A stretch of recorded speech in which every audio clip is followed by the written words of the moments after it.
Hi, this is Joe again with another video.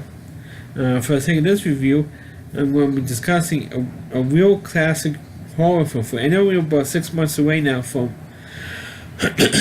Halloween. Excuse me. So I figured to do a horror movie for you, and I'm going to do the 1932 film, The Mummy, starring Boris Karloff.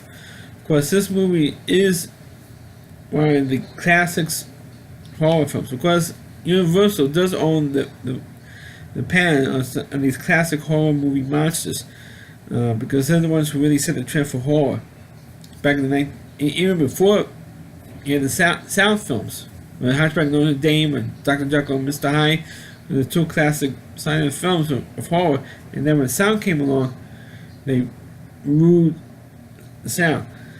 Of course, in 1931, they really kicked off in 1931 with Dracula and Frankenstein.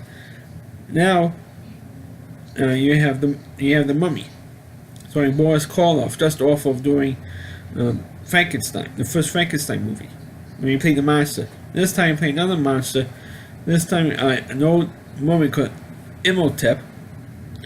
In the beginning of the film, which takes place about 20 years before the main events in this film, like a prologue, where they found the mummy, which was Boris Karloff, and when they found out that there was a curse on him for eternal life or death of anybody who comes along and disturbs this grave, which is a pretty harrowing thing. And then the guy who was transcribing a scroll they found, it was in the grave, in the tomb with Boris Karloff, or Imhotep is the guy's mummy's name. The guy was reading it, and it actually brought the mummy back to life. And you see the eyes opening, and you see the arms moving.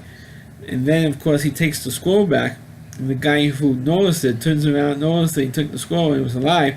He's like laughing hysterically. He said, "Hey, he went on a little trip." So it's laughing like crazy.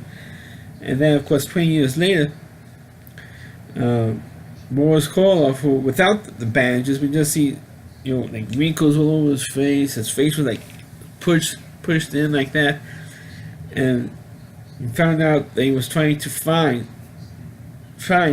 the reincarnation of his love. They lost 3,700 years ago, and who he ended up finding, which was like half Egyptian and half English, or half British girl, who was gorgeous. I mean, the one thing you like about the Universal monster movies, they always have a gorgeous girl in it, and you see her wearing a dress with like real loop down, real. I know, sexy is not like tame by today's standards, but it was like real sexy for a 1932 film. And I wonder if today, if there was a stink with her wearing that dress. Well, I know there was a stink later on, and I want to get into it. But what happens is that Boris Karloff found the reincarnation of his love they lost in Egypt, and he hypnotized her and said, "Okay, come on." And she has almost had like two personalities almost. And of course, the one who hunts the mummy down was played by Edward Van Sloan, who of course was in Van Helsing and Dracula. And he played another doctor in Frankenstein. So the Universal likes to crank out a lot of the same actors again and again in the horror films. And you see with Dwight Frye was another one, along with Edward Van Sloan, of course Karloff and Bela Lugosi. So he hunts him down, and of course later on when Boris Karloff tries to transfer the soul of his true love into the body of the girl, you see her coming out wearing an Egyptian outfit, wearing a real midriff bearing outfit, also backless. That type of outfit was pretty racy for 1932 audiences. I mean, you usually don't see women in those type of outfits. And true, it was an Egyptian outfit, but you don't normally see women wearing those type of outfits back in 1932 movies. You really don't. Until maybe the 50s when bikinis started when the Beach movie started coming out, you see Annette Funicello in a bikini, but and also in the James Bond films. But I'm getting off topic. But you usually don't see women or women leads to wear an outfit like that. You really don't. But real titillating to see something like that. And it was pretty cool movie to see. And also, of course, I also kind of forgot in the beginning of the film when you see that there's a string going across the floor. I mean, that's all you saw of Boris, except for the beginning where his eyes opened up and he starts walking out, and you just see the hands and the arms reaching for the scroll, and then when Boris Karloff walks out, then you see a string going across the floor, and that's all you see with the mummy, or somebody wrapped over the bandages. As not until other mummy movies started coming out, then in the 30s and the 40s, then you see something like that. But in the original Mummy, you didn't really see anything, except for maybe the first few minutes of the film. And it is a quite short film. It's only about like an hour and 15 minutes, or an hour and 16 minutes. Like a lot of the horror movies they were about that short, roughly.